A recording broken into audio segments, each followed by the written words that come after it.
The Maserati brothers developed the house of the Trident's first ever car in 1926, a Grand Prix racer dubbed Tipo 26. 2 decades later, the A6 series rolled out as the Italian company's first road-going production automobile. Come 1957, the automaker premiered the mass-produced 3500 series that paved the way for subsequent GTs and sedans. For Maserati, a company that had built its reputation on the race circuits of Europe, the 3500 GT was far more than a commercial product. It was a bold declaration that the company could survive outside the dangerous, financially unstable world of motorsport and could craft cars that wealthy clients would line up to buy. In many ways, it was the car that allowed Maserati to step into the realm of Ferrari, Aston Martin, and Jaguar, not only competing against them on the track but also in the garages of the elite who desired a car that could cover great distances with both speed and grace. Developed by chief engineer Giulio Alfieri, the 3500 GT used OEM components from a plethora of suppliers because money was tight. Maserati, at the time, did not possess the industrial might of Ferrari or Alfa Romeo, nor did it have the robust financial backing of Fiat. What it had was ingenuity, resourcefulness, and the ability to form relationships with suppliers who shared its passion for building the best components. Italian firms Weber, Marelli, and Barani were responsible for the carburetors, ignition system, and wheels. Zahnradfabrik Friedrichshafen, now ZF Friedrichshafen, supplied the 4-speed manual of the GT and 5-speed box of the fuel-injected GTI.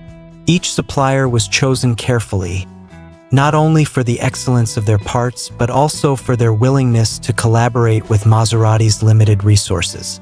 In this sense, the 3500 GT was a true mosaic of European engineering, each piece carefully fitted into a larger whole. Over in England, the Peeps at Salisbury were tasked with making the rear axle. Girling supplied the brakes, Alford and Alder were responsible for suspension componentry, and Borg and Beck made the clutch. Based on a tubular ladder frame featuring a 2,600mm wheelbase, the GT is rocking independent front suspension with coil-sprung double wishbones and semi-elliptical leaf springs with a longitudinal torque arm out back. Both ends boast telescopic shocks, anti-roll bars, and hydraulic finned drum brakes. This mixture of old and new technologies reflected the transitional nature of automotive engineering at the end of the 1950s. Maserati understood that customers wanted comfort and refinement for long-distance touring, but still expected precise handling and responsiveness. The suspension setup was a compromise that worked surprisingly well, providing stability on the autostrada while still allowing the car to tackle winding roads with elegance. Drivers of the era often remarked that the 3500 GT felt planted and predictable, qualities that were not always a given in powerful European cars of the time. Front discs were offered in 1959 as an option. The year optional wired wheels joined the standard light alloy wheels. Customers were further treated to a limited slip differential. Come 1960, when Maserati previewed the 3500 GTI, the company made the front disc brakes and differential standard. This was an era when disc brakes were still considered cutting-edge technology, and Maserati's decision to adopt them early showed its awareness of customer demands and its determination to remain competitive. The addition of the limited slip differential further enhanced the driving experience, particularly for owners who were not shy about pushing their cars hard on mountain roads or even on racetracks. In those days, a Grand Tourer was not merely a stylish piece of driveway jewelry. It was expected to perform as well as it looked. Originally mounted with Pirelli Cinturato, the 3500 GT takes its name from a DOHC straight-six engine that displaces 3.5 liters. Fed from an 80-liter fuel tank, the six-cylinder lump is an all-alloy design with hemispherical combustion chambers. Given that Chrysler released the first-gen Hemi in 1950 for model year 1951, Giulio Alfieri surely was on top of his game. Derived from the 350S straight-six mill, this power plant dons 2 distributors, twin spark plugs, a 7-bearing crankshaft, as well as domed pistons. From a compression ratio of 8.2 to 1 versus 9.8 to 1 in the 350S, the 3500 GT belts out 217 horsepower and a fair amount of torque, while the 3500 GTI levels up to 232 ponies. For reference, the 5.4-liter firepower Hemi V8 in the 1951 Chrysler New Yorker was originally rated at 180 ponies. This comparison shows the brilliance of Alfieri's work. With fewer cylinders and much less displacement, Maserati's straight-six managed to achieve more power while maintaining smoother delivery. The twin-spark system, in particular, gave the engine both efficiency and reliability, ensuring complete combustion and helping the car meet the expectations of demanding European clients who valued sophistication as much as brute strength. From the standpoint of design, the Touring Superleggera aluminum bodywork fits the Grand Tour's character just nicely. The gracious lines of the exterior are complemented by full-width chrome bumpers, a chrome trident logo in the center of the front grille, and a rather sexy hood scoop. The design was both understated and bold, a rare balance that only Italian coach builders seemed to master during the golden age of automotive design. Touring Superleggera construction technique, which combined a light tubular structure with thin aluminum panels, ensured that the car was not only beautiful but also relatively light for its class. Every curve, crease, and proportion was carefully considered to evoke elegance without sacrificing presence. Parked next to a Ferrari 250 or an Aston Martin DB4, the Maserati held its own, speaking in a slightly different but equally persuasive design language. The rear fenders bring the point home with a fin theme and chrome strips that run from the rear window to the tail lamps. Opening the driver's door reveals fine leather upholstery on all 4 seats, Jaeger instrumentation that includes a 250 km/h, 155 mph, speedo, an ashtray next to the gear lever, vinyl for the top of the dash, and a grab handle for the front passenger. Great-looking quilted vinyl was originally used for the trunk. In terms of standard equipment, highlights include a radio and 2 electric windows. These details may seem modest by modern standards, but in the late 1950s and early 1960s, such equipment was a luxury.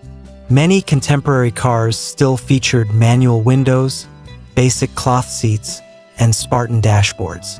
Maserati understood that its clientele was different. They wanted the thrill of performance but also the comfort of refinement.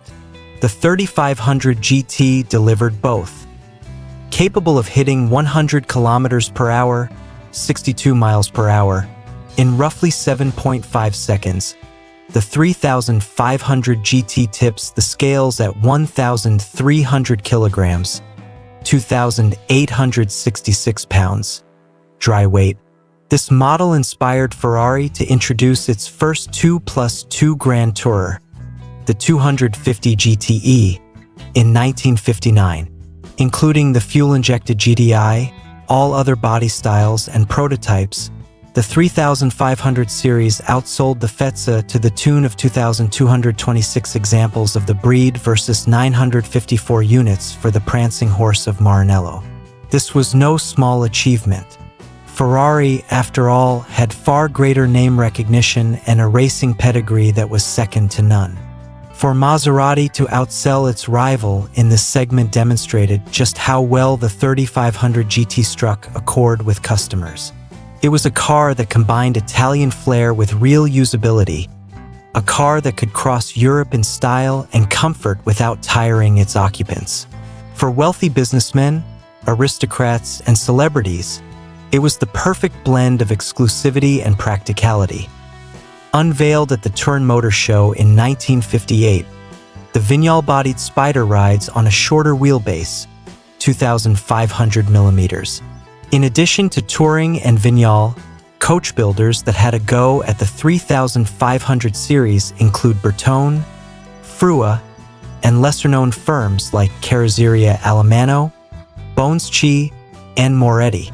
Each of these coach-built variants added further richness to the 3500 GT story, illustrating the flexibility of the chassis and the appeal of the Maserati badge.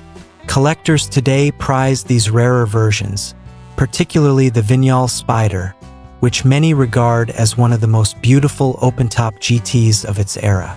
The shorter wheelbase gave the Spider a more playful character, while the bodywork by Vignale was more flamboyant compared to Touring's restrained elegance. In this way, the 3500 series catered to a wide variety of tastes, from conservative gentlemen to glamorous socialites. Zagato, which soldiers on as the only independent Italian coach builder, proposed a 3500 GT-based design in 1957. Even though sales brochures were printed, no bodies were produced by the Terrazzano-based outfit. This missed opportunity remains one of the tantalizing what-if moments in automotive history. One can only imagine what a Zagato-bodied 3500 GT would have looked like, given the company's penchant for lightweight, aerodynamic shapes. Still, the breadth of experimentation with the 3500 platform underscores just how important the model was in Maserati's evolution. It was not merely a car, it was a canvas on which some of Italy's finest designers could paint their visions of automotive perfection. Continues with analysis of legacy, restorations, market values, collector culture, Maserati's transition into later models like Sebring and Mistral, cultural references in movies/celebrity ownership, and long reflections on Grand Touring culture. Collectors often remark that the 3500 GT represents a turning point not only for Maserati but also for the entire Italian Grand Touring movement. Before its arrival, the idea of a fast yet comfortable car that could be used daily was still being defined. Ferrari's early road cars were thinly disguised racers, exciting but often temperamental and not particularly practical for long trips. Aston Martin offered refinement but lacked the sheer Italian drama. With the 3500 GT, Maserati managed to create a machine that balanced power, style, and usability in a way that set new expectations for the segment. It was not a car built in great numbers by industrial standards, but in Maserati's history, it was a commercial triumph that gave the brand financial stability and credibility among elite buyers. Another fascinating aspect of the 3500 GT story is how it bridged two eras of the company. On one hand, its engine and chassis were derived directly from competition machinery, carrying the DNA of Maserati's racing successes at Monza, Spa, and Nürburgring. On the other hand, its luxurious interior, plush ride, and focus on Grand Touring hinted at a new direction for the marque, one where road cars would sustain the business and racing would serve as a showcase rather than a lifeline. This dual character makes the 3500 GT especially appealing to enthusiasts today. It feels both raw and refined, a car that speaks to Maserati's racing spirit while also foreshadowing the elegant quattroports and giblets that would follow. From a driving perspective, those who have experienced a well-maintained 3500 GT often describe it as surprisingly modern. The steering is communicative without being heavy. The gearbox has a precise, if slightly mechanical feel, and the engine loves to rev, delivering a sonorous soundtrack that is distinctly Italian. At cruising speeds, it settles into a smooth rhythm, the kind of car you can imagine eating up the miles between Milan and Rome or from Paris to the Côte d'Azur. At the same time, when pressed, it reveals its sporting roots, urging the driver to explore the higher reaches of the tachometer and rewarding skilled hands with balance and agility. In many ways, it embodies the essence of what a Grand Tourer should be. Today, restored examples of the 3500 GT are highly sought after, commanding strong prices at international auctions and private sales. Collectors value not only their beauty and historical importance, but also their relative usability compared to other classics of the same era. While Ferrari 250s or Aston DB4S often fetch astronomical sums, the Maserati offers a compelling alternative, equally rich in pedigree, often more exclusive in body variation, and imbued with that unique Trident mystique. For many enthusiasts, the 3500 GT remains one of the most rewarding entry points into the golden age of Italian Grand Touring.